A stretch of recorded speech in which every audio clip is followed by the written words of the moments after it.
I'm Amber Mitchell, 34, and I spent 3 days baking cookies, wrapping presents, and packing my car for Christmas with my family. After an 8-hour drive through snowstorms, I finally pulled up to their twinkling house, arms loaded with gifts. When I rang the doorbell, my stomach dropped as I saw my mother's face appear in the crack of the chain door. "You're not welcome here anymore," she whispered, before closing it completely. Before I share what happened next, let me know where you're watching from in the comments. If my family drama already has you hooked, hit that like and subscribe button. Trust me, you'll want to see how this Christmas nightmare unfolded. I stood frozen on the porch, snowflakes collecting on my hair and coat as I stared at the closed door. The Christmas wreath hung mockingly, its cheerful red bow fluttering in the winter wind. I couldn't process what had just happened. This was the house I grew up in, where we'd had 28 Christmas celebrations together. What did my mother mean I wasn't welcome? I knocked again, harder this time. No response. Through the frosted glass, I could see shadows moving inside. My family was in there, ignoring me. "Mom?" I called out. "Dad? Jessica? What's going on?" Nothing but silence answered me. I pulled out my phone with trembling fingers and called my father. Straight to voicemail. I tried my sister Jessica. Same result. My brother Tyler? Voicemail again? Even my grandmother's phone rang unanswered. This couldn't be happening. Just last month, during our Thanksgiving video call, everything had been normal. We'd talked about Christmas plans, and everyone seemed excited. I was coming home after missing the last 2 years due to work commitments in Seattle. As I stood there shivering, my phone vibrated. A text from Jessica. "Just go home. You know what you did." I stared at those words, my mind racing. What had I supposedly done? I hadn't even been home in 2 years. With nowhere else to go and the temperature dropping, I trudged back to my car. The gifts in the back seat, carefully wrapped packages for each family member, seemed to mock me now. I drove to the Pine Lodge Hotel on the edge of town, the only place with vacancy this close to Christmas. The hotel room was depressingly generic, with cheap pine garlands attempting to create holiday cheer.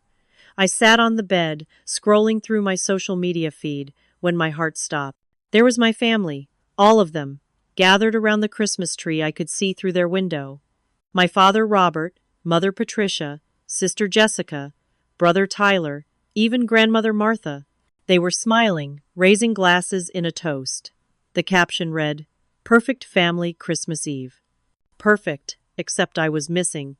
I'd been erased. I spent hours racking my brain, replaying every interaction, every conversation from the past months. Had I offended someone? Forgotten an important date? Said something insensitive? Nothing came to mind that would warrant this level of rejection. At midnight, my phone rang. It was my cousin Rachel, the family rebel who'd always been somewhat of an outsider herself. "Amber, what the hell did you do?" she asked without preamble. "Nothing. Rachel, I have no idea what's going on." "Well, the whole family thinks you stole Grandma Martha's engagement ring, the one with the sapphire that belonged to great-grandmother Eliza. They're saying you took it when you visited the nursing home last year and sold it."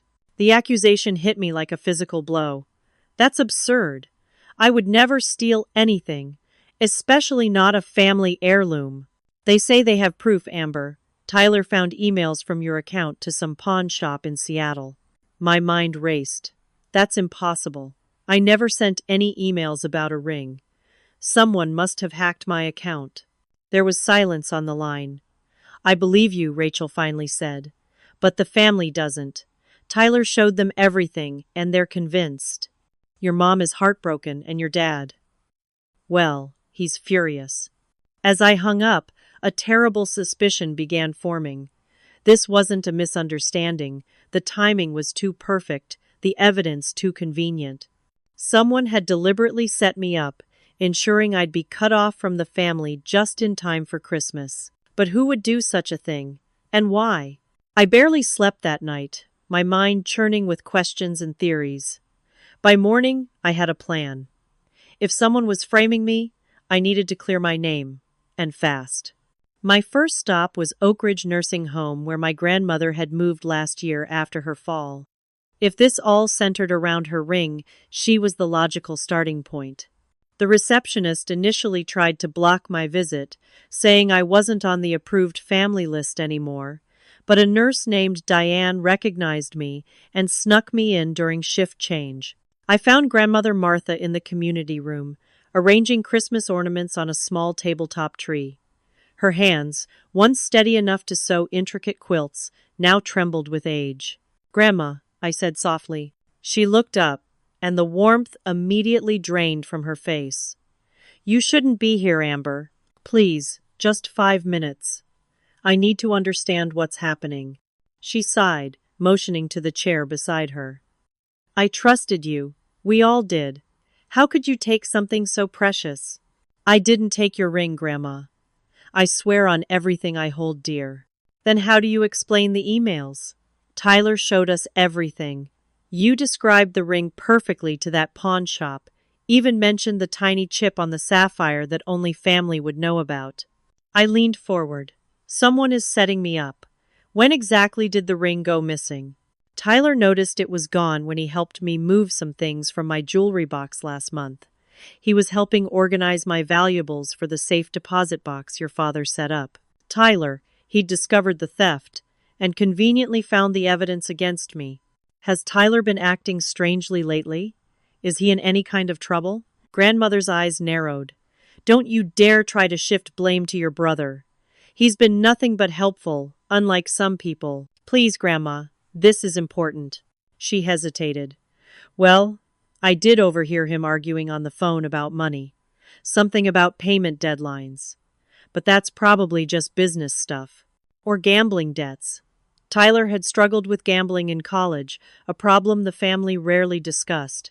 I thanked Grandmother and left, my mind racing with new suspicions. My next move was confronting Jessica. She'd always been the most reasonable family member, the mediator in conflicts. I texted her to meet me at Rosewood Cafe, our old teenage hangout. To my surprise, she agreed. When I arrived, Jessica was already there, a cup of untouched coffee in front of her. Her expression was guarded, none of the usual sisterly warmth. "Make this quick," she said. "I'm only here because we were close once." "Jess, I didn't steal Grandma's ring. I'm being framed." She pulled out her phone, tapped a few times, and pushed it across the table. "Then, explain these." I looked down at screenshots of emails from my personal account. They detailed Grandmother's ring to a pawn shop called Seattle Vintage Jewelry, including photos taken from what looked like Grandmother's bedroom and specifics about the sapphire's unique characteristics. "I never wrote these," I said, feeling sick. "Someone hacked my account." "That's convenient. Look at the writing style, Jess. Does this sound like me? Since when do I use phrases like, 'kindly confirm receipt'? And look at the timestamps. Most were sent late at night when I'd be asleep because of my 5 a.m. workouts." Doubt flickered across her face. "If you're being framed, who would do it? And why?" "I think it's Tyler. Has he been having money problems again?" Jessica's expression closed off. "There you go, always criticizing Tyler. He's got his life together now. He's even helping Dad with the business finances." That was news to me. "Since when does Tyler have any accounting experience?" "He's taken courses. Dad says he has a natural head for numbers." She stood up. "I shouldn't have come. You always were jealous of the attention Tyler got." "Wait, is Dad still keeping the business books in the office above the hardware store?" "Yes, but don't even think about going there. Dad would call the police." After Jessica left, I sat there contemplating my next move.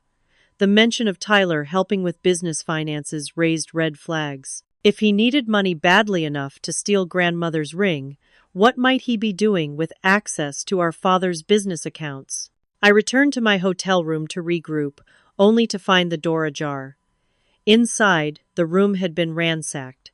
My laptop was missing, along with my external hard drive containing backups of personal documents.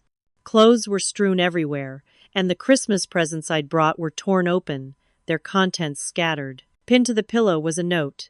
"Leave town or worse will come." This was escalating from character assassination to actual threats. I gathered my remaining belongings with shaking hands, checked out, and moved to a different hotel across town, paying cash and using a fake name. As I settled into the new room, I realized I needed help, someone with skills I didn't have. I scrolled through my contacts and stopped at Heather Lewis. We'd been close in high school before drifting apart. Now she worked in cybersecurity for a major tech company. If anyone could help trace hacked emails, it would be Heather. Heather agreed to meet me at her office after hours. The tech startup where she worked was one of the few buildings still bustling despite it being Christmas Eve morning. Security waved me through after Heather vouched for me, and I found her surrounded by monitors in a glass-walled office. "So someone's framed you for theft and turned your family against you?" she asked, fingers already flying over her keyboard. "That's seriously messed up, even for Christmas family drama." I forwarded her the screenshots Jessica had shown me. Heather analyzed the email headers, IP addresses, and digital fingerprints I couldn't begin to understand. "Interesting," she murmured, after 20 minutes of intense concentration. "These were definitely sent from your account, but the access location was Riverdale, not Seattle, where you live." "Riverdale? That's my hometown. Specifically, these originated from an IP address associated with." She typed more commands. "The Woodland Apartments on Oak Street." My breath caught. "That's where Tyler's girlfriend Megan lives." Heather raised an eyebrow. "Want me to dig deeper into this Megan person?" An hour later, we had a disturbing picture. Megan Davis had a record of petty fraud charges that were later dismissed.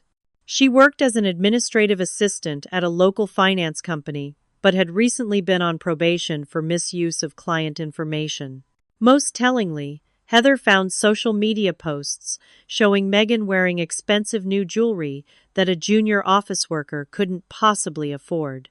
"One more thing," Heather said, showing me a dating app profile. "Your brother's girlfriend appears to be in a relationship with someone else too, a guy named Vincent Hayes." I thanked Heather profusely, promising to reconnect under better circumstances. Armed with new information, I headed to the Woodland Apartments to confront Megan directly. I found her at the Riverdale coffee shop instead, alone at a corner table. "We need to talk," I said, sliding into the chair opposite her. Megan's eyes widened with recognition, then narrowed. "You shouldn't be here. Your family doesn't want to see you." "Cut the act, Megan. I know you hacked my email account and framed me for stealing my grandmother's ring." She glanced around nervously. "That's ridiculous. Tyler found those emails, not me. From an IP address registered to your apartment. That's a digital fingerprint the police would be very interested in." Her composure cracked. "You don't understand what you're messing with. Then explain it to me." She leaned forward, voice dropping to a harsh whisper. "Tyler owed money to the wrong people. Serious money. They were going to hurt him. So you stole my grandmother's heirloom ring to pay his gambling debts?" "It wasn't just gambling. He got involved with some real estate scheme that went bad. These guys don't play around." Her eyes darted nervously around the coffee shop. "We needed a scapegoat. Someone the family would believe could do it. Why me? You're the perfect target. You moved away. You're always too busy with your fancy career to visit, and you've always been the different one. Tyler said the family would believe it because you've always been selfish." The words stung, but I pressed on. "Where's the ring now?" Megan laughed bitterly. "Long gone. But it doesn't matter. No one will believe you over us. Your family already thinks you're a liar." I slipped my phone back into my pocket, the recording app still running. "We'll see about that." As I left the coffee shop, I felt a small surge of triumph that quickly evaporated when I reached my rental car. Someone had keyed the word "thief" across both doors and slashed 2 tires. While waiting for roadside assistance, my phone rang. It was my mother. "Stop harassing family members," she said without preamble. "First your grandmother, then your sister, now Megan. When will this end?" "Mom, I'm being framed." "If you'd just listen, we found the other evidence too," she cut in. "Your father is devastated. How could you steal from the business that supported our family for 3 generations?" My blood ran cold. "What are you talking about?" "The accounting irregularities. The missing $50,000. Tyler found those too. The withdrawals match your visits home last year when you helped with the bookkeeping. The second false accusation blindsided me. I hadn't just been framed for stealing a ring. I was now supposedly embezzling from the family business too. Mom, please. This isn't what it looks like. Don't come to the house again, Amber. Your father is talking about pressing charges. The line went dead, leaving me standing beside my vandalized car as Christmas music played mockingly from a nearby store. With my car undrivable, I took an Uber to my father's hardware store.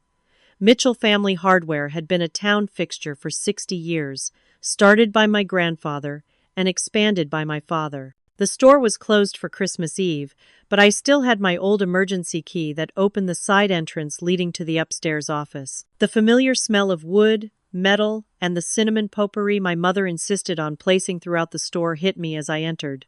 I made my way upstairs in the dark, using my phone's flashlight to navigate to the office. The business computer was password protected, but I knew my father never changed his passwords, always our family dog's name followed by his anniversary.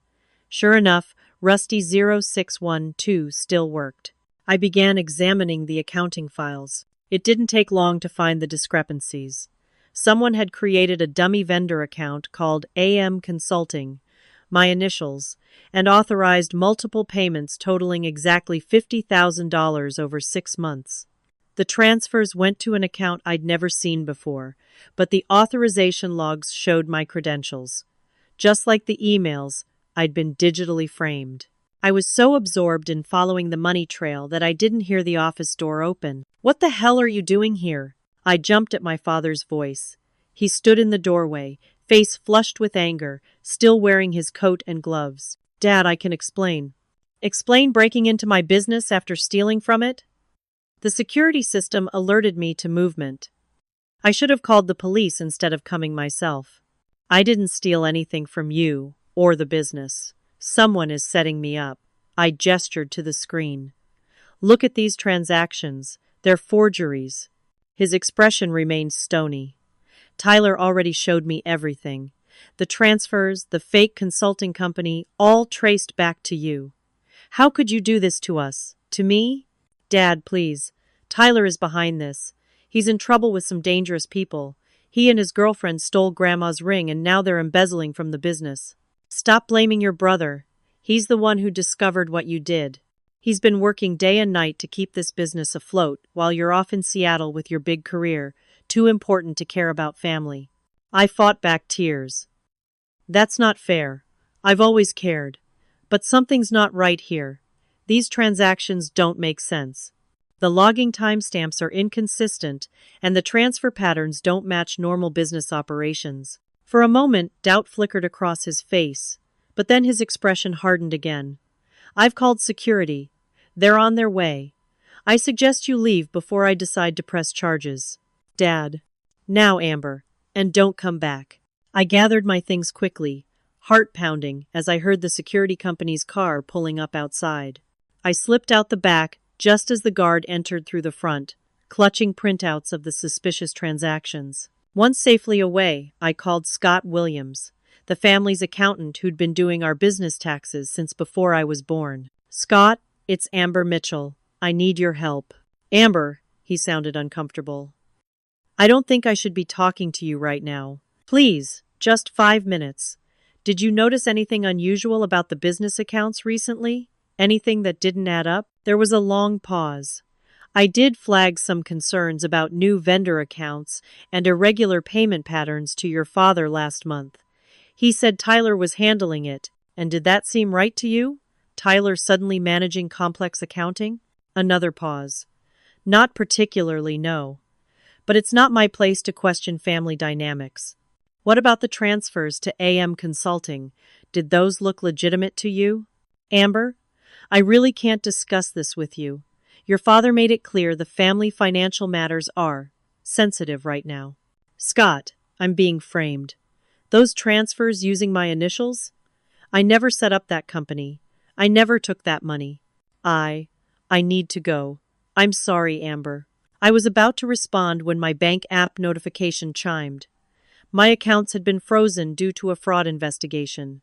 Whoever was behind this was systematically destroying my life, my family relationships, my reputation, and now my financial security. I returned to my hotel to regroup, only to find the manager waiting for me in the lobby.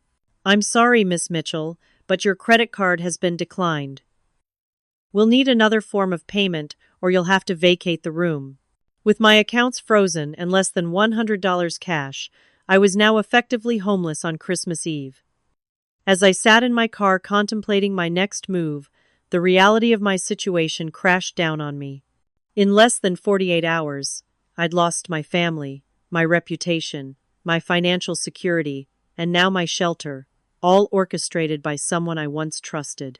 The snow began falling harder as night approached, Christmas lights reflecting off the white blanket covering the town. Families were gathering for celebrations while I sat alone, betrayed and abandoned. I had nowhere to go, no one to turn to. Except maybe one person. Daniel Carson had been my closest friend throughout childhood and high school. We'd lost touch after college when he returned to Riverdale to teach while I pursued my career in marketing. Last I heard, he'd bought a small house on Maple Street and never married. It was nearly midnight when I knocked on his door, snow caking my boots and desperation on my face. "Amber?" His expression shifted from confusion to concern as he took in my disheveled appearance. "What happened to you?" "It's a long story," I said, my voice breaking. "I need help, and I didn't know where else to go." Daniel ushered me inside without hesitation. His home was modestly decorated for Christmas, with a small tree and handmade ornaments I recognized from our school days. He listened without interruption as I explained everything: the locked door, the accusations, the mounting evidence against me, and my suspicions about Tyler. "So basically, your brother framed you for theft, turned your family against you, and now you're broke and homeless on Christmas Eve," he summarized when I finished. "That's intense, even for holiday family drama." "Do you believe me?" I asked, suddenly vulnerable. "Of course I do. I've known you since we were kids. You're many things, Amber Mitchell. Stubborn, occasionally intimidating, and definitely too serious about board games. But you're not a thief." His words unleashed the tears I'd been holding back for 2 days. Daniel sat beside me on the couch, awkwardly patting my shoulder until I regained composure. "You can stay in my guest room as long as you need," he offered. "Now, let's figure this out. Who would Tyler be involved with that could orchestrate something this elaborate?" We spent the night researching Tyler's recent activities. Daniel still knew many people in town and made discreet calls despite the late hour. By morning, we had uncovered disturbing connections.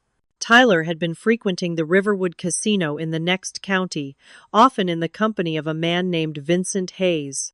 A quick background search revealed Hayes was not just a gambler, but had multiple business entities specializing in distressed property acquisition. "Amber, look at this," Daniel said, pointing to his laptop screen. "Hayes has been investigated 3 times for alleged real estate fraud. His typical pattern is to find business owners in financial trouble, offer loans at predatory rates, then take over their properties when they can't pay. And the family hardware store sits on prime commercial real estate at the town's main intersection," I realized. "Dad's been approached by developers at least a dozen times over the years.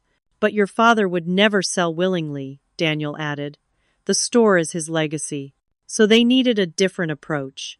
If the business appeared to be failing from within, embezzlement by a family member, Dad might be forced to sell. And your brother would get a cut for helping make it happen. Daniel's sister, Ashley, arrived later that morning. As a forensic accountant for a regional bank, she had the expertise to examine the financial records I'd managed to copy from the store computer. "This is sophisticated work," she said, scanning through the files. The transfers were structured to avoid automatic fraud detection, and the documentation appears legitimate at first glance. But there are inconsistencies in the digital signatures and timestamps. "Could Tyler have done this himself?" I asked. "Not likely. This has the hallmarks of professional financial fraud. I've seen similar techniques in cases linked to organized schemes. She pointed to specific entries. See these layered transfers? They're designed to obscure the money trail. Hayes has a history of using family members against each other, Daniel said, showing me articles about previous cases. He finds the vulnerable link, usually someone with addiction issues or debts, and exploits them to gain access to family assets. Tyler's gambling problem made him the perfect target, I realized. But why go through this elaborate scheme to frame me? Why not just forge Dad's signature on loan documents? Because your father is careful, Daniel reasoned.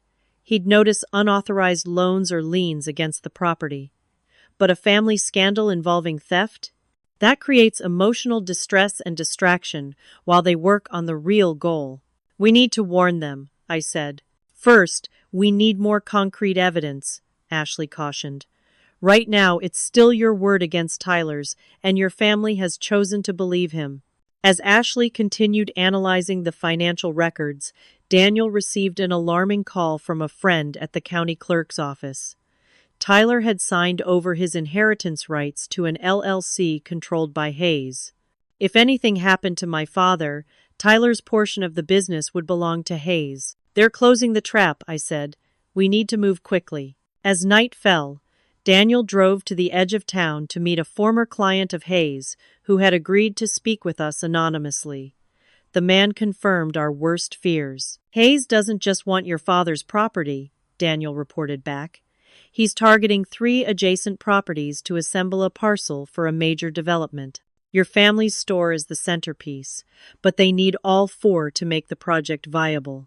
We were formulating a plan to approach my family with our evidence when Daniel's car, parked outside, made a strange grinding noise as he started it the next morning. That doesn't sound right, he said, immediately shutting off the engine. A mechanic friend came to inspect it and discovered the brake lines had been partially cut, not enough to fail immediately, but enough to potentially cause a catastrophic failure at high speed.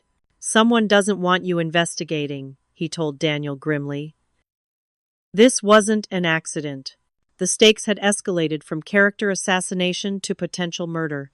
We were no longer just fighting to clear my name, we were trying to prevent something far worse from happening to my family. As Christmas Day dawned, my phone buzzed with a text from an unknown number. It was from Megan, Tyler's girlfriend. Tyler getting cold feet. Hayes people threatening him. Be careful. We needed to act immediately.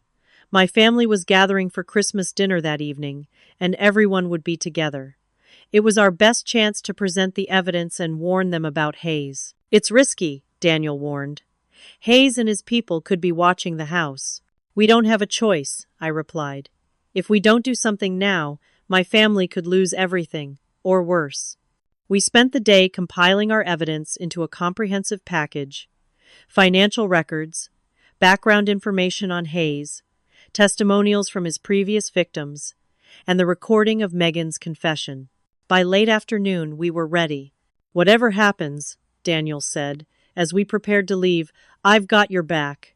For the first time in days, I felt a glimmer of hope. I wasn't facing this alone anymore. We arrived at my parents' house as darkness fell on Christmas Day. The windows glowed with warm light, and I could see shadows moving inside, my family celebrating without me. Daniel parked a block away to avoid immediate detection. Are you ready for this? He asked, clutching the evidence folder. I nodded, though my heart pounded with anxiety. Let's go over what we know one more time. The pieces had come together during our investigation. Hayes wasn't just after my father's property. He was orchestrating a complex scheme involving all 4 properties at Riverdale's main intersection: the hardware store, the old theater, Jenkins Pharmacy, and the corner cafe. Combined, they formed the perfect site for a major commercial development. Public records showed Hayes-connected LLCs had already acquired the theater after its owner faced sudden financial difficulties. Jenkins Pharmacy was in the midst of an IRS audit that had begun shortly after the pharmacist refused an offer from Hayes. The cafe owner had recently experienced a series of health code violations that seemed suspiciously timed. It's a systematic campaign, Daniel had explained. Hayes creates problems for business owners, then swoops in with solutions that always end with him controlling the property. Ashley had discovered something even more troubling in the business records. There's evidence of loan documents with exorbitant interest rates hidden in the company books. Someone has committed the business to loans it can't possibly repay. But my father would never sign such agreements, I'd protested. These signatures are questionable, Ashley had pointed out.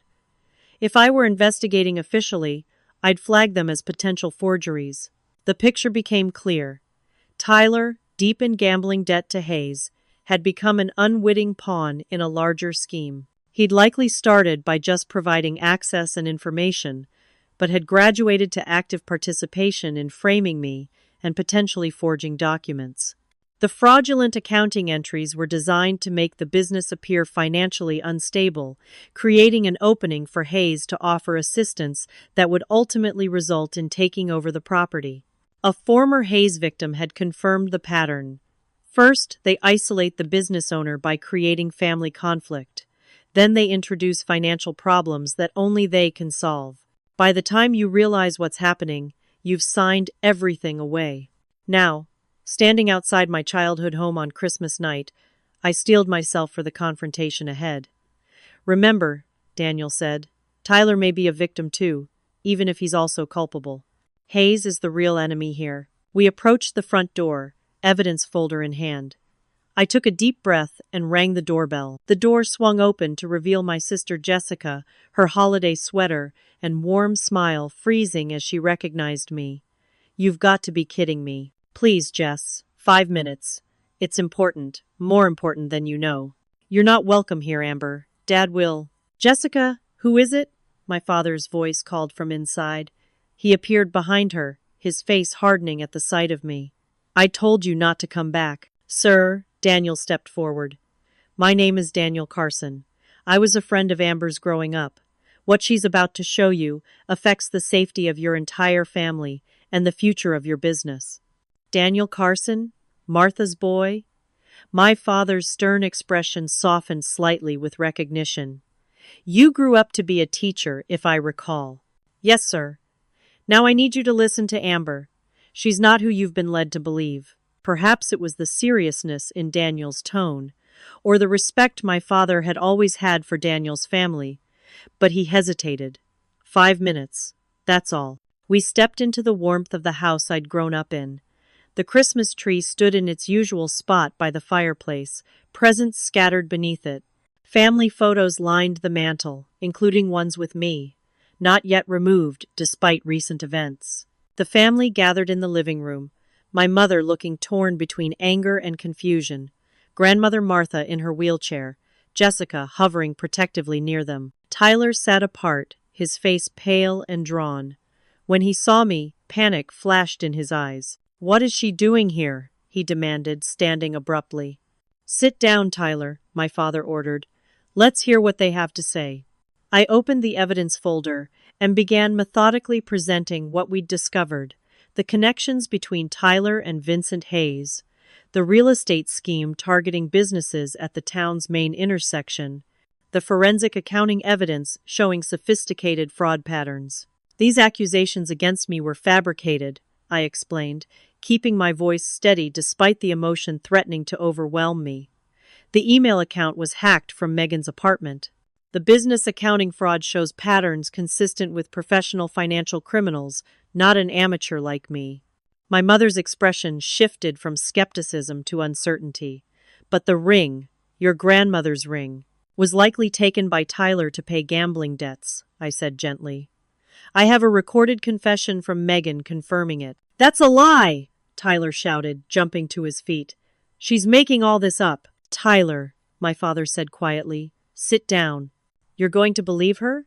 After everything I've done for this family, for the business? We just want the truth, my mother said. As the tension escalated, the front door opened. Grandmother Martha's nurse wheeled her in, returning from a brief Christmas visit to her sister's house across town. What's all the commotion? Grandmother asked, taking in the scene. Grandma, Jessica explained.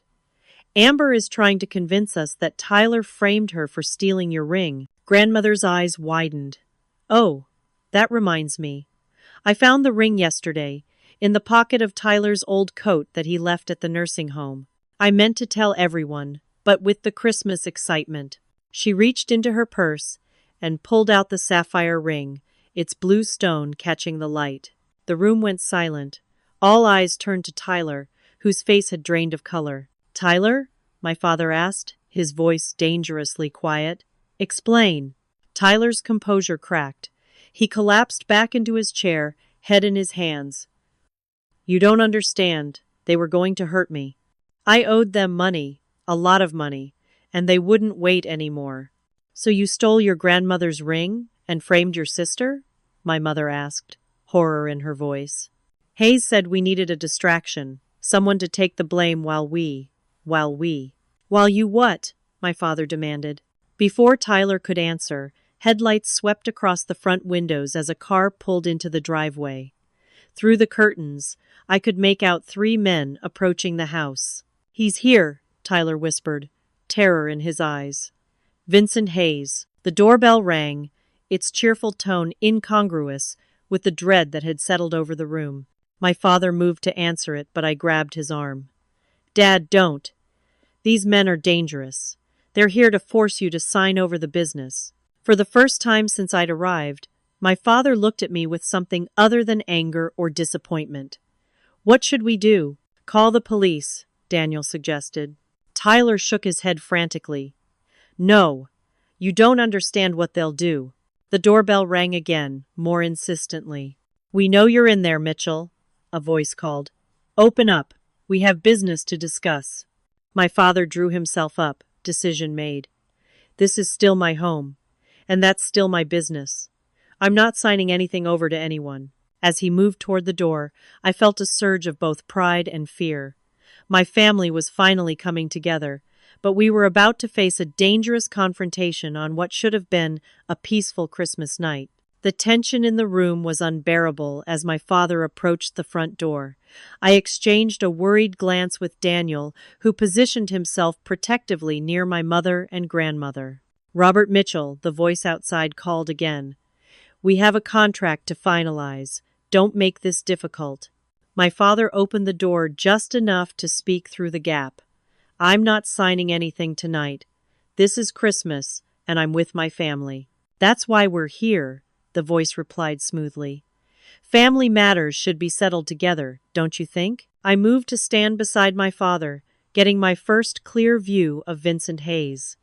He was younger than I expected, perhaps 40, with an expensive coat and the practiced smile of a salesman. 2 men flanked him, one tall and muscular, the other compact with watchful eyes.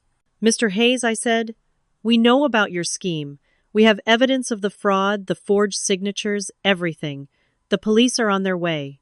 Hayes's smile didn't waver, but his eyes hardened. "Ah, the prodigal daughter returns. Tyler mentioned you might cause problems." He turned his attention back to my father. "Robert, we had an understanding through your son. The documents are prepared. All we need is your signature, and your financial troubles disappear." "I don't have financial troubles," my father replied firmly. "The accounting records suggest otherwise. Substantial embezzlement, wasn't it? By your daughter here?" He gestured toward me with false sympathy. "Such a shame when family betrays you. But I'm offering a solution. Sign over the property, and you'll receive fair compensation. Everyone wins." "Everyone except my family," my father retorted. "Now please leave my property." Hayes's pleasant demeanor slipped. "I don't think you understand the situation. Your son made commitments on your behalf, binding commitments. Any commitments made by my son without my knowledge are not valid. That's for the courts to decide. In the meantime, your business is hemorrhaging money from all the accounting irregularities. By the time a judge hears the case, you'll be bankrupt." Hayes placed his foot in the door as my father tried to close it. "We're coming in to discuss this like civilized people." With a sudden shove, Hayes and his men forced their way inside. The larger man immediately moved toward Tyler, who shrank back against the wall. The other positioned himself near the door, effectively blocking our exit. "Now," Hayes said, brushing imaginary lint from his coat, "let's discuss this reasonably. I have the papers right here. He withdrew an envelope from his inner pocket. My mother stood protectively in front of Grandmother Martha. Jessica moved to join them, while Daniel edged closer to me. The festive Christmas atmosphere had transformed into a hostage situation in our family living room. "There's nothing to discuss," I said firmly. "We know you manipulated Tyler into stealing our grandmother's ring and framing me. We know you're behind the accounting fraud at the business. We know about your history of targeting family-owned properties for development schemes." Hayes regarded me with cold amusement. "Quite the detective, aren't you? Too bad no one believed you until it was too late." Tyler suddenly stepped forward, his face ashen but determined. "I can't do this anymore." "I'm sorry, Dad. Hayes forced me to help him after I lost big at his casino. When I couldn't pay, he offered a partnership instead. It started small, information about the business, copies of keys. But then—" "Shut up," the larger man growled, moving toward Tyler. "No," Tyler continued, his voice shaking. "They deserve to know. Hayes wants all 4 corner properties for a major development. He's been systematically targeting each owner. Our store is the cornerstone of his plan." Hayes sighed dramatically. Tyler, we had such a productive arrangement. Your gambling debt's forgiven, a percentage of the development profit, and now you throw it away for what? Family loyalty?" He laughed. "A bit late for that, isn't it?" "I never agreed to hurt anyone," Tyler insisted. "You said no one would get hurt." "And no one has to," Hayes replied smoothly, turning back to my father. "Sign the papers, Robert. Take the money. Start fresh somewhere else. The alternative is messier." My father stood his ground. "This store was my father's legacy to me, and it's my legacy to my children. I'm not signing anything." Hayes's facade of civility vanished. "I've invested too much in this project to walk away. One way or another, I will have those properties." He nodded to his larger associate, who produced a handgun from inside his jacket. My mother gasped. Grandmother Martha clutched her chest. Jessica froze in place. "Now, let's try again," Hayes said, placing the papers on our Christmas dinner table. "Sign, or things will become unpleasant." The room fell silent, except for the soft Christmas music still playing from the stereo. The twinkling lights of the tree cast surreal, colored shadows across the scene. Daniel caught my eye, giving me an almost imperceptible nod. He had inched closer to the tall Christmas tree during the confrontation. "Before anyone signs anything," I said, "playing for time, I think you should know that we've already sent copies of all our evidence to the police, the FBI's Financial Crimes Unit, and the State Attorney General's office." "A bluff," Hayes dismissed. "If you had solid evidence, the police would be here already." "We also shared everything with the Pine County Gazette," Daniel added. "Their investigative reporter has been looking into your activities for months. They're running the story tomorrow, evidence or no arrests." Uncertainty flickered across Hayes's face. My father seized the moment of distraction to step back from the papers. "Enough games," Hayes snapped. He gestured to the man with the gun. "Perhaps a demonstration of our seriousness is in order." What happened next unfolded in seconds. Daniel suddenly pushed the massive Christmas tree, sending it toppling toward Hayes and his armed associate. Ornaments shattered, lights sparked, and the men stumbled backward. In the confusion, Tyler lunged forward, grappling with the gunman's arm. The weapon discharged into the ceiling, sending plaster raining down. My father tackled the second associate as he moved to help. I grabbed the heavy crystal bowl from the side table and brought it down on Hayes's head as he tried to regain his footing. "Alexa, call 911, I shouted to our family's smart home device sitting on the bookshelf. "Intruders with weapons, calling 911, the device confirmed, its blue light spinning. Hayes, dazed but not incapacitated, scrambled toward the fallen papers. I kicked them away as Daniel and Tyler subdued the gunman. My father and the second associate were locked in a struggle that toppled the dining table, sending our Christmas dinner crashing to the floor. "Police are on their way," the smart speaker announced in its calm voice. "Please stay on the line." Hayes made a desperate move for the front door, but Jessica, showing surprising quickness, stuck out her foot and tripped him. He went down hard, his head striking the corner of the fireplace hearth. Sirens wailed in the distance, growing louder.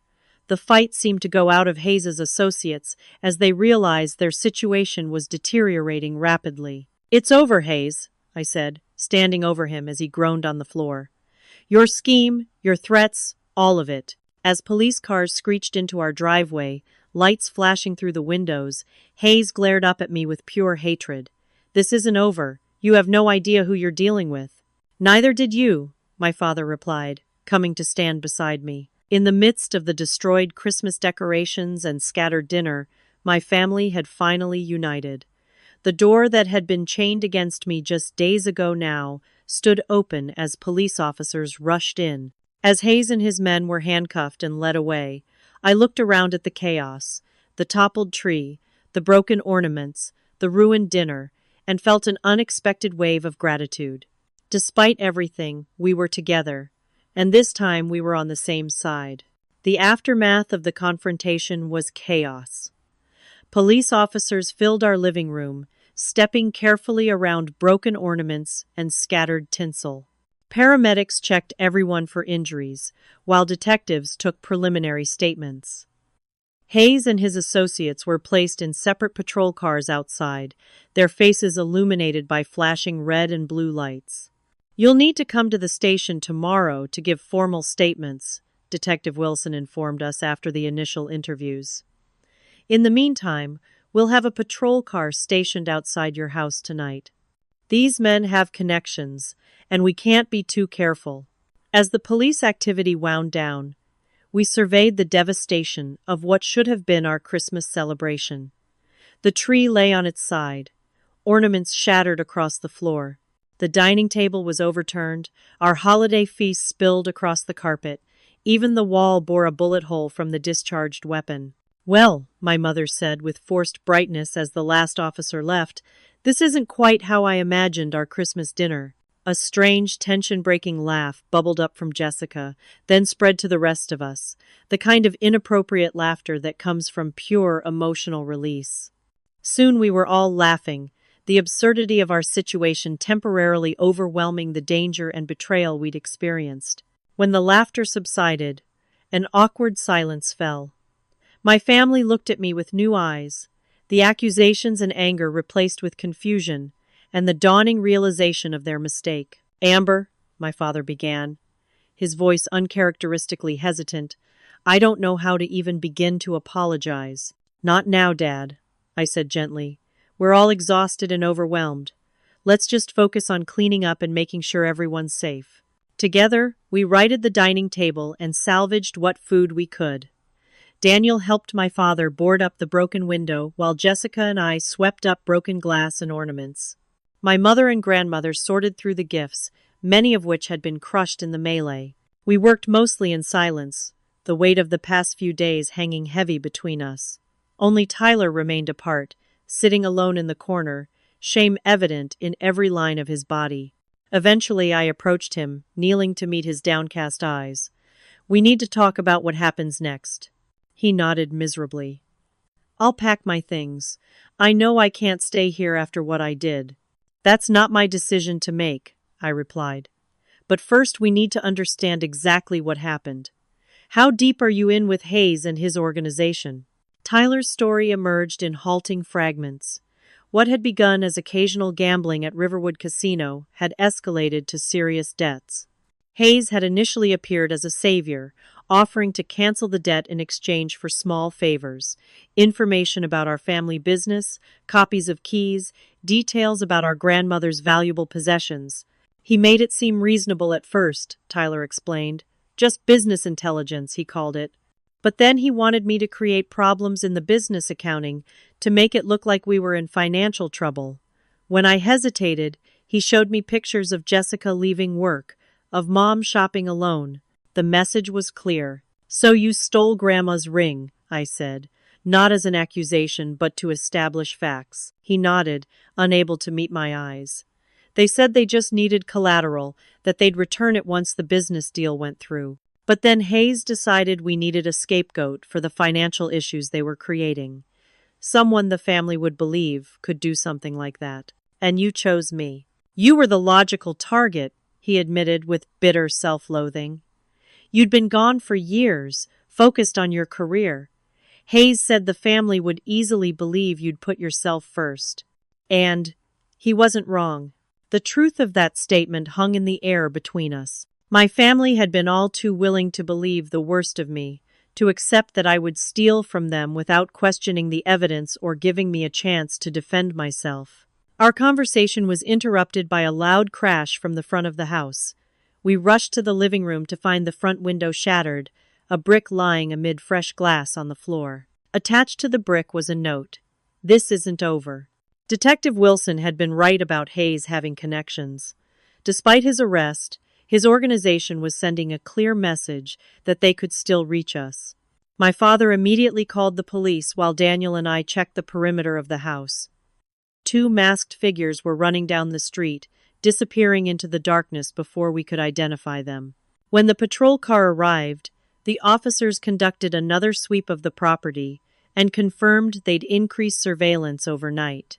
But their reassurances rang hollow. We all understood the reality. Hayes might be in custody, but his organization remained active and vengeful. As midnight approached on what had been the most disastrous Christmas in family memory, we gathered in the kitchen, the only room that had escaped the destruction. My mother made hot chocolate, a family tradition in times of stress since I was a child. "What do we do now?" Jessica asked, cupping her mug for warmth. "We stick together," my father said firmly. "These people think they can intimidate us by turning us against each other. We can't let that happen again." He looked directly at me, regret plain in his eyes. "Amber, I failed you as a father. I should have trusted you, should have at least given you the chance to defend yourself. Instead, I locked you out, literally and figuratively." "We all failed you," my mother added, tears in her eyes. "We were so quick to believe the worst." "There's enough blame to go around," I said, surprising myself with the lack of bitterness in my voice. "What matters now is how we move forward." Tyler, who had been silent since his confession, finally spoke up. "I should turn myself in, tell the police everything I did, everything I know about Hayes' organization. It might help build the case against them." "And land yourself in prison," Jessica protested. "Maybe that's where I belong," he replied quietly. Daniel, who had remained a steadfast ally throughout, offered a measured perspective. "Tyler was both perpetrator and victim here. His testimony will be crucial in bringing down Hayes' entire operation. The prosecutor might consider that when determining charges." A heavy knock at the back door startled everyone. Daniel cautiously approached, peering through the curtain before relaxing. "It's the police officer from outside." The officer entered, expression grave. "We just got word that Hayes has already made bail. His associates are still in custody, but he's out. I'd strongly advise all of you to consider staying somewhere else tonight." After the officer left, we debated our options. Hotels were full for the holidays. Jessica's apartment was too small for everyone. My grandmother needed her medical equipment from the nursing home. "We're not running," my father finally decided. "This is our home. Hayes wins if he drives us out." "Then we prepare," Daniel said pragmatically. "Barricade the doors and windows. Take shifts keeping watch, and make sure the police know exactly what's happening." As we implemented our makeshift security plan, I found myself working alongside my father to secure the back door. For the first time in days, the awkwardness between us had given way to focused cooperation. "I should have known better," he said suddenly, hammering a board across the damaged door frame. "You're my daughter. I raised you.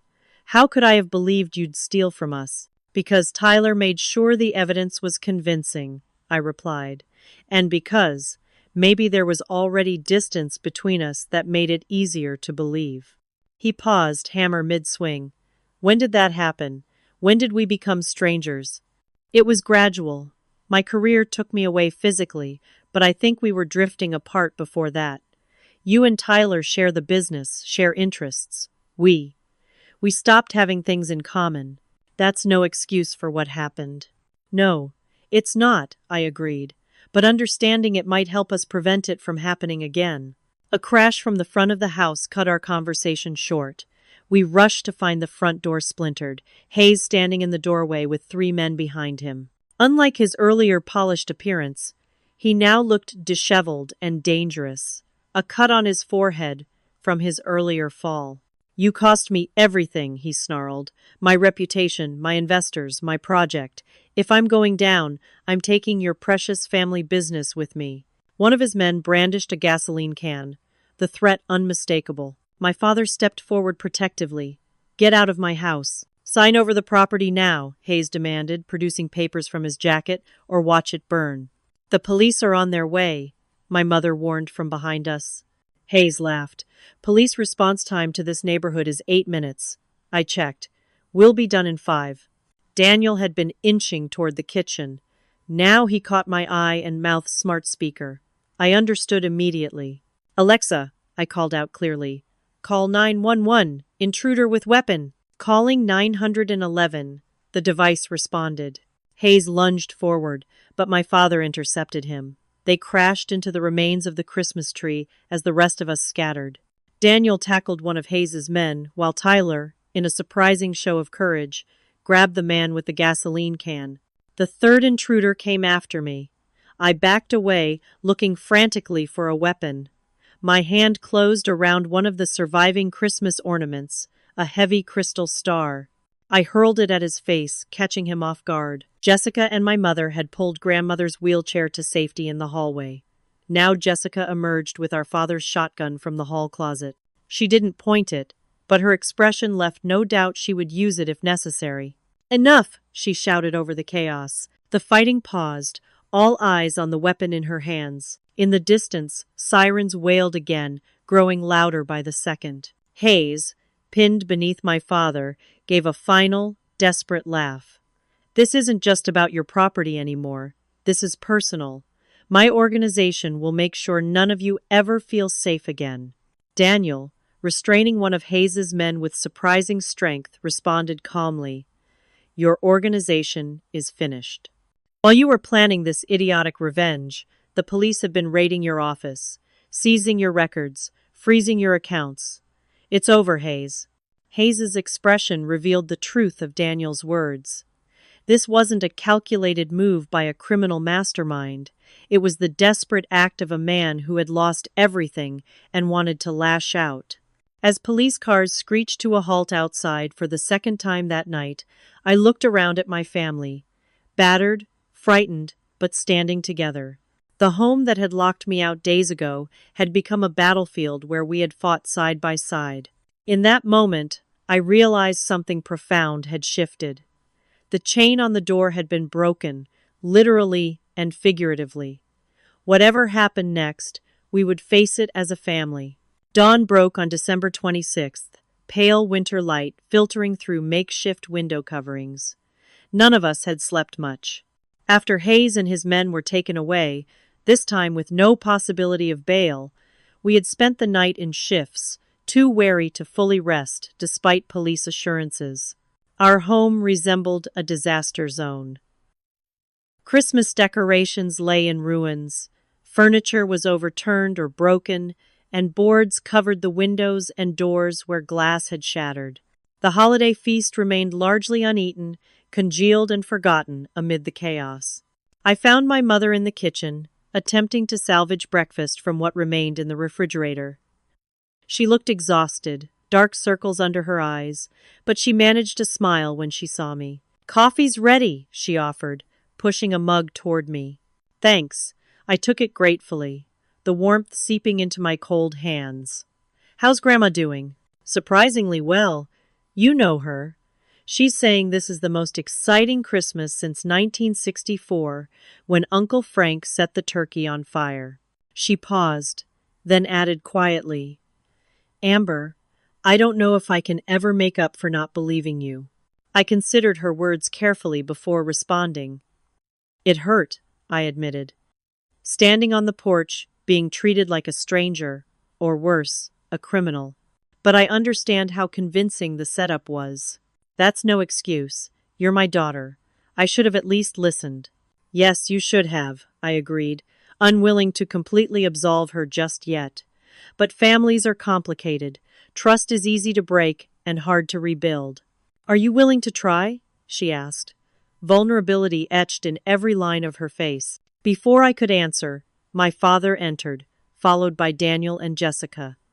Tyler trailed behind, still keeping a distance as if unsure of his place. The detective called, my father announced. They found documents in Hayes's possession linking him to similar schemes in 3 other towns.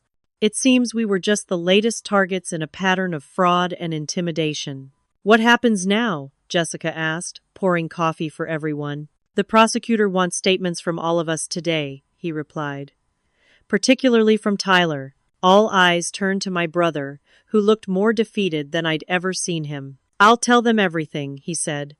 Whatever happens to me, at least Hayes will go away for a long time. You need a lawyer, I pointed out. What you did was wrong, Tyler, but Hayes manipulated and threatened you. Are you actually defending me? He asked incredulously. After what I did to you? I'm suggesting there's a difference between being held accountable and being sacrificed, I clarified. Your testimony is crucial to stopping Hayes permanently. That should count for something. My father nodded slowly. Amber's right. We'll find you good legal representation. You need to face consequences, but we're not throwing you to the wolves. The tension in Tyler's shoulders eased slightly. It wasn't forgiveness, not yet, but it was a recognition that even he deserved fair treatment. As we sat around the damaged kitchen table, drinking coffee amid the ruins of Christmas, Grandmother Martha wheeled herself in, a determined expression on her face. Enough moping, she declared. Someone help me to the living room. We have work to do. Grandma, you should be resting, Jessica protested. I've rested plenty. Now I want to reclaim my home, our home, from that dreadful man's influence. With reluctant assistance, she made her way to the devastated living room and surveyed the damage with a critical eye. Well, it's fixable. Patricia, get those garbage bags from under the sink. Robert, see if you can stand that tree up again. The rest of you start sorting what can be saved from what's truly ruined. Her brisk commands broke the somber mood, giving us all purpose. Soon we were working together, clearing debris and attempting to restore order to the chaos. It wasn't just about cleaning a physical space. We were collectively processing the trauma of the past few days. As I carefully gathered broken ornaments, many of which had been family treasures passed down through generations, I felt a presence beside me. It was Grandmother, who had wheeled over to observe my work. Here, she said, reaching into her pocket, I want you to have this. She pressed something into my palm. I opened my hand to find her sapphire engagement ring, the very item whose supposed theft had triggered this entire nightmare. Grandma, I can't take this. You can and you will, she said firmly. It should go to someone trustworthy. Someone who was falsely accused, yet still fought to protect this family when she could have simply walked away. But it's meant for your granddaughter to inherit, I protested. Last time I checked, you fit that description. Her eyes twinkled with their old mischief. Besides, I've had my time with it. Now it's yours, with all the complicated family history that comes attached. I slipped the ring onto my finger, where it fit perfectly. The weight of it felt significant, not just the physical heirloom, but the trust it represented. By midday, the living room had been transformed from a disaster zone to merely a very untidy space. The Christmas tree stood again, albeit with far fewer ornaments and a distinct lean to one side. Daniel had managed to repair the dining table enough to make it functional, and Jessica had improvised a new Christmas dinner from what remained in the refrigerator, plus contributions from sympathetic neighbors. Before we sat down to our delayed holiday meal, my father called for everyone's attention. He stood in the center of the patchwork-decorated room, uncharacteristically emotional. Yesterday, I nearly lost everything that truly matters, he began. Not the store, not the property, but this family. My pride and stubbornness made me an easy target for Hayes. I was so focused on protecting the business legacy that I forgot what that legacy was supposed to serve. He looked at each of us in turn, his gaze lingering longest on me and Tyler. I failed both of you in different ways. Tyler, I put so much pressure on you to be interested in the business that you couldn't tell me when you were in trouble. And Amber, I let you drift away because your path wasn't what I had envisioned. My mother joined him, taking his hand. We need to rebuild more than just this room. We need to rebuild our relationships, our trust in each other. That will take longer than fixing windows or replacing ornaments. But we will rebuild, Jessica added confidently. Even Tyler seemed to find his voice. I have a lot to make up for. I don't expect immediate forgiveness, especially from you, Amber. But I want to earn back your trust, however long it takes. I looked around at their faces. These people who had so quickly believed the worst of me, who had locked me out in both literal and figurative ways, who had caused me pain, I hadn't thought possible from those who supposedly loved me. Yet they were also the people who had ultimately stood beside me against Hayes, who had fought alongside me to protect our home, who now looked at me with genuine remorse and a desire to make amends. Family isn't supposed to be easy, I said finally. It's messy and complicated and sometimes painful. But it's also irreplaceable. I'm willing to work on rebuilding if you are. The tension that had underscored the room even during our cleanup efforts finally dissipated. It wasn't a magical resolution. There were still hurt feelings, damaged trust, and legal consequences to face. But it was a beginning. We ate our makeshift Christmas dinner on a repaired table, surrounded by half-decorated walls and boarded windows. The conversation was sometimes awkward, occasionally emotional, but increasingly genuine as the meal progressed. After dinner, Daniel pulled me aside. I should probably head home. This seems like family time now. You are family, I replied without hesitation. At least, you've earned that title more than some biological relatives I could name. He smiled. Still, you all need space to process. Besides, I promised to check in with Ashley about the financial evidence for the prosecutor. As he prepared to leave, my father approached him with an extended hand. I can never thank you enough for what you did for my daughter, for all of us. Anyone would have done the same, Daniel deflected. No, my father said firmly, they wouldn't have. You stood by Amber when her own family didn't. That's something I won't forget. As winter darkness fell once more, we gathered in the living room, drawn to the crooked Christmas tree with its sparse remaining ornaments. My mother had found an unbroken string of lights, and their warm glow transformed the damaged room into something almost beautiful. It's not what we planned, Jessica observed, but there's something fitting about it, battered but still standing. Like us, my mother added softly. Grandmother Martha, who had been unusually quiet during dinner, suddenly spoke up. In 92 years, I've learned that the most meaningful growth often comes after devastation. Gardens after forest fires, rebuilding after storms. This family will be stronger for having been broken. How can you be so sure? Tyler asked, the weight of his role in our family's fracturing still heavy on his shoulders. Because we're all still here, she replied simply. Despite everything, we chose to stay and face this together. That's no small thing. As we sat in contemplative silence, watching the twinkling lights of our damaged but resilient Christmas tree, I realized she was right. The door that had been chained against me 4 days ago was now open, not just literally, but symbolically. The barriers between us had been forcibly torn down by crisis, creating an opportunity to build something better in their place. I had no illusions that our reconciliation would be quick or easy. Trust, once broken, requires time and consistent effort to restore. There would be difficult conversations ahead, painful acknowledgments, and the ongoing legal aftermath of Hayes's crimes. But sitting there in our imperfectly repaired home, with my grandmother's ring on my finger and my family surrounding me, I felt something I hadn't expected to feel again so soon. Hope, not just for forgiveness, but for genuine healing and renewal. Outside, snow began to fall, covering the evidence of violence and intrusion with a clean, white blanket. Tomorrow would bring police statements, legal consultations, and the beginning of a long road to justice. But tonight, in this moment, we were simply a family finding our way back to each other through the wreckage of betrayal and danger. And that, perhaps, was the most meaningful Christmas gift of all. How would you handle a situation where your family mistakenly believed the worst about you? Would you be able to forgive, as Amber did? Or would you find it harder to move past such a betrayal? Share your thoughts in the comments below. Don't forget to like, subscribe, and hit that share button if this story of family betrayal and redemption touched your heart. Thank you for spending this time with me. And remember, sometimes our deepest wounds come from those closest to us, but so does our greatest healing. See you in the next story.